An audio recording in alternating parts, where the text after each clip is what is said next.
Hello guys, welcome to my channel. இந்த வீடியோவில் எப்படி நான் வந்து என்னோடய மந்த்லி சேவிங்ஸை எந்த மாதிரி இதில் நான் ஸ்ப்ளிட் பண்ணியிருக்கேன் அப்படிங்கிறத உங்ககிட்ட ஷேர் பண்ண போகிறேன். இது என்னோடய ரியல் மந்த்லி சேவிங்ஸ். 5 வேஸில் நான் வந்து சேவ் பண்ணிகிட்டு இருக்கேன். அது எல்லாமே உங்கள் கூட வந்து டிஸ்கஸ் பண்ண போகிறேன். உங்களுக்கு அதில் எது யூஸ்ஃபுல்லாக இருக்கோ நீங்கள் அதை ட்ரை பண்ணி பாருங்கள். ஃபஸ்ட்டு ஒன் வந்து ஆர்டி வந்து நான் எதுக்கு போடுறேன் அப்படின்னா, ஸ்கூல் ஃபீஸ். என் பையனை வந்து இந்த வருஷத்துலேருந்து ஸ்கூல் சேர்த்திருக்கேன். ஸோ நெக்ஸ்ட் இயருக்கு ஸ்கூல் ஃபீஸ்க்கு வேணுங்கிறதுக்காக நான் ஸ்டார்ட் பண்ணிட்டேன். தென் ஃபெஸ்டிவலுக்கு நான் ஒவ்வொரு இயராக வந்து நான் ஃபெஸ்டிவலுக்கு வந்து எப்போவுமே போட்டுகிட்டு இருக்கிறது தான். ஃபெஸ்டிவலுக்குன்னு ஒரு குறிப்பிட்ட அமௌண்ட்டு வந்து நான் ஆர்டியில் போட்டு அதை எடுத்துக்குவேன்.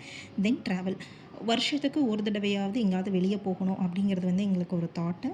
ஸோ அதுக்கு வந்து அந்த டைமில் கண்டிப்பாக கொஞ்சம் அமௌண்ட் சேர்த்துக்குவோம். பட் ஒரு சில எக்ஸ்பென்ஸு, ட்ராவல் இதெல்லாம் நம்ம முன்னாடியே புக் பண்ணணும் அப்படிங்கிறது எல்லாமே புக் பண்ணிடுவோம். அங்கே நடக்கிற எக்ஸ்பென்ஸுக்கு எல்லாமே எனக்கு அமௌண்ட் வேணும் அப்படிங்கிறதுனால நான் ஆர்டியிலேயே வந்து அதையும் கேப்சர் பண்ண ஆரம்பிச்சிட்டேன். இது எல்லாமே வந்து 1 இயர், 5 வருஷம் ஆர்டியெல்லாம் நான் போடல. 1 இயருக்கான ஆர்டி பேங்க்லேயே தான் போட்டுட்ருக்கேன். ஆட்டோமேட்டிக்காக 1ஆம் தேதியே வந்து எனக்கு டெபிட் ஆகிடும். தென் பிபிஎஃப் வந்து எதுக்கு போடுறேன் அப்படின்னா, 15 வருஷம் லாக்கின் இருக்குது. ஸோ என் பையனுக்கு இந்த வருஷம் தான், லாஸ்ட் இயர் தான் நான் ஸ்டார்ட் பண்ணேன். லாஸ்ட்டு ஃபினான்ஷியல் இயர் தான் ஸ்டார்ட் பண்ணேன். ஸோ எனக்கு 15 வருஷங்கும்போது நியர்லி வந்துட்டு அவன் காலேஜ் படிக்கிற டைம் வந்துடும். ஸோ அவன் காலேஜுக்கு வந்து அந்த ஃபீஸ் அப்படியே கொடுத்துருவேன்.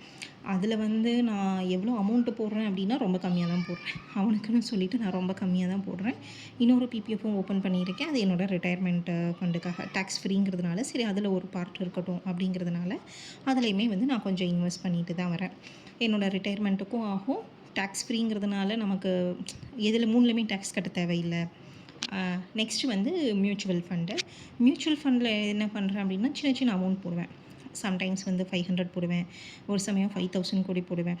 அந்த மந்த்து என்னோடய எக்ஸ்பென்ஸ் எப்படி இருக்குது அப்படிங்கிறத பொறுத்து. பட் மினிமம் நான் 500, 1000 இது வந்து கண்டிப்பாக நான் போட்டுருவேன்.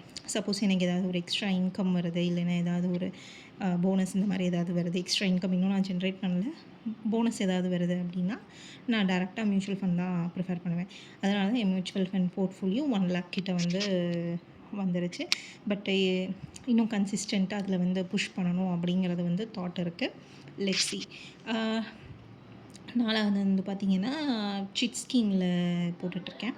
சிட் ஸ்கீமில் என்ன பண்ணுறேன் அப்படின்னா, ஒரு 25 மந்த்ஸ்க்கு அந்த மாதிரி தான் போட்டிருக்கேன்.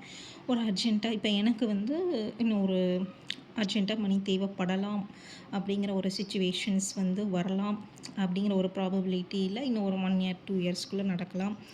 அதனால் வந்துட்டு எனக்கு அது அமௌண்ட்டு தேவை. நாங்கள் ரீலொக்கேட் ஆகிறோம், இல்லை ஏதாவது ஒரு 2-3 ஆப்ஷன்ஸ் இருக்குது. ஸோ எனக்கு தேவைப்படலாம் அப்படிங்கிறதுனால நான் அந்த சீட்டு போட்டிருக்கேன். இப்போ அவசரத்துக்கு மணினா அதிலேருந்து எடுத்துக்கலாம். தெரிஞ்சவங்க கிட்ட போட்டிருக்கிறதுனால அமௌண்ட்டு கொடுத்துருவாங்க கேட்டதும். ஸோ அதனால் எனக்கு பிரச்சனை கிடையாது. அது ஒரு இது போட்டிருக்கேன். தென் சிட் ஸ்கீமு டிஜிகோல்டு ஆப்பில் எப்படி போடுறீங்களோ அது மாதிரி நார்மல் சிட் ஸ்கீமே வந்து 15 மந்த்ஸ் 10 மந்த்ஸுக்கு வந்து நாங்கள் எவ்வளோ வேணாலும் பே பண்ணிக்கலாம். எத்தனை தடவை வேணாலும் பே பண்ணிக்கலாம்.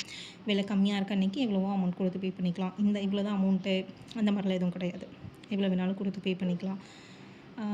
கடைசி 5 மாதம் மட்டும் ஒரு ஃபிக்ஸ்டு அமௌண்ட்டு ஒரு தடவை தான் பே பண்ண முடியும்.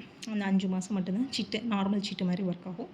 மற்ற டைம்லலாம் வந்துட்டு பார்த்திங்கன்னா டிஜிகோல்டு மாதிரி தான். எப்போ வேணாலும் நம்ம வந்துட்டு அமௌண்ட் அனுப்பிச்சு பே பண்ணி நம்மளோட தங்கமாக வரவு வச்சுக்கலாம். 15 மாதத்துக்கு அப்புறம் செய்கூலி சேதாரம் எதுவுமே கிடையாது. வெறும் ஜிஎஸ்டி மட்டும் கட்டினா போதும். நீங்கள் எந்த நகை வேணாலும் எடுத்துக்கலாம். இந்த மாதிரி இந்த 5 வேஸில் வந்துட்டு நான் என்னோடய சேவிங்ஸை ஸ்ப்ளிட் பண்ணி இது பண்ணியிருக்கேன். இதில் என்ன மெயின் இதுனா, நான் என்பிஎஸ் வந்து ப்ரிஃபர் பண்ணல. என்பிஎஸ் வந்து 60 years வரைக்கும் லாக்கின் இருக்குது. 60 years வரைக்கும் உயிரோடு இருப்போம்னு நமக்கு தெரியாது. ஸோ எனக்கு அதில் வந்து பெருசாக பிலீவ் கிடையாது. என்பிஎஸ்ஸு அதில் டேக்ஸ் இருக்குது, ஆனுவிட்டி வருது, 6 months 60 இயருக்கு அப்புறம் உங்களுக்கு லம்சமாக கிடைக்கும், பென்ஷனும் வரும், அந்த மாதிரிலாம் இருக்குது. பட் எனக்கு அதை பற்றி இன்னுமே வந்துட்டு ஃபுல் அண்ட் ஃபுல் வந்து நான் ஒரு கரெக்டான இன்ஃபர்மேஷன்ஸே இல்லை. எனக்கு 60 year லாக்கின் பீரியடே ஃபஸ்ட்டு எனக்கு அது பிடிக்கல. 2வது என்னென்னா யூலிப் பிளான்ஸு, இந்த LIC, SBI, Canara bank, Kotak இந்த மாதிரி நிறைய யூலிப் பிளான்ஸ் இருக்குது. அது எனக்கு வேண்டாம்.